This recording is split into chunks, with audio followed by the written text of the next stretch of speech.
ஒரு தேவனுடைய பிள்ளையினுடைய வாழ்க்கையிலே இருக்கவே கூடாத ஒரு பயம். என்ன பயம் அப்படின்னு சொன்னா, இந்த தொடர்ச்சியான பயங்கள் உங்களுக்கு இருக்குமானால் அதிலிருந்து ஒரு தேவனுடைய பிள்ளை கண்டிப்பாக வெளியே வந்துதான் ஆக வேண்டும்.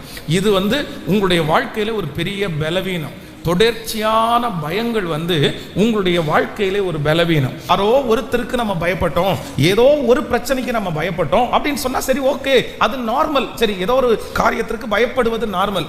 ஆனா சிலர் என்ன பண்றாங்க அப்படின்னு சொன்னா, ரொம்ப தொடர்ச்சியாய் தன்னுடைய வாழ்க்கையில எந்த சூழ்நிலைக்குள்ள போனாலும் அப்படின்னா பாத்துங்களேன், ஒரு படிக்க போற இடத்துல அங்க பயங்கரமான பயம், வேலைக்கு போற இடத்துல அங்க ஒரு பயம், அதற்கு பிறகு யாராவது ஒருத்தர்கிட்ட பணம் கேட்க போனா அங்க ஒரு பயம். இப்படியே அவருடைய வாழ்க்கையில எங்கு போனாலும் அவர்கள் எதுல சிக்கப்பட்டிருக்கிறாங்க அப்படின்னு சொன்னா, தொடர்ச்சியான பயத்தினால் சிக்கப்பட்டிருக்கிறார்கள். ஹாஸ்பிட்டலுக்கு போறாங்களா, அங்க ஒரு பயம். டெஸ்ட் எடுக்கணுமா, உடனே ஒரு பயம்.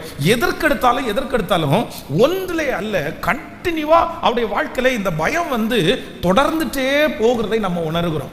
இன்னைக்கு ஜெபிக்க வந்திருக்கிறவர்கள், இந்த சத்தத்தை கேட்கிறவர்கள், பாஸ்டர் நான் அப்படிதான் இருக்கிறேன், எனக்கு ஒரு இடத்துல அல்ல, நான் போன மாசம் அதுக்கு பயப்பட்டேன், இந்த மாசம் இதுக்கு பயப்படுறேன், அடுத்த மாசம் எதை குறித்து நான் பயப்படுறேன்னு எனக்கு தெரியாது அப்படின்னு நீங்க இருப்பீர்களே, ஆனால் நிச்சயமாகவே நீங்கள் என்ன செய்யணும்னா, இல்லை, நீங்கள் பயத்திலிருந்து வெளியே வந்துதான் ஆக வேண்டும். அது நார்மல் அல்ல, அது சரியான ஒரு தேவனுடைய பிள்ளைகளுக்கு அழகானது அல்ல. ஆனால் அந்த தொடர்ச்சியான பயத்திலிருந்து நம்மை விடுதலை கொடுக்கிற ஒரு தேவன் நம்மோடு கூட இருக்கிறார். எத்தனை பேர் ஆமோதிக்கிறீர்கள்?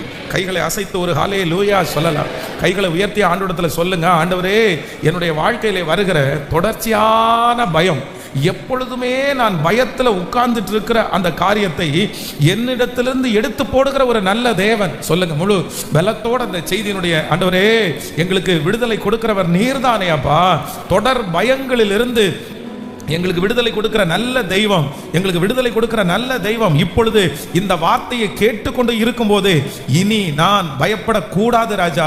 இனி ஆண்டவரே, அடுத்த மாதத்திலே எந்த காரியத்தை குறித்தும் பயப்படாமல் இருப்பதற்கு கர்த்தர் எனக்கு கிருபை தருகிறவர். கைகளை உயர்த்தி ஆமென், ஸ்தோத்திரம். அந்த பயமில்லாத வாழ்க்கையை கர்த்தர் எங்களுக்கு கிருபையாய் தருகிறதற்காக எல்லாருடைய கரங்களை உயர்த்தி முழு பலத்தோட, ஏசப்பா, எங்களை தொடர் பயங்களில் இருந்து எங்களை விடுதலையாக்குகிற ஒரு நல்ல தேவன். ஆமென் சொல்லுங்கள். 24 மணி நேரமும் அப்படியே சிலர் எதிலேயே வாழ்ந்துட்டு இருப்பாங்க அப்படின்னா, பயத்திலேயே வாழ்ந்துட்டு இருப்பாங்க.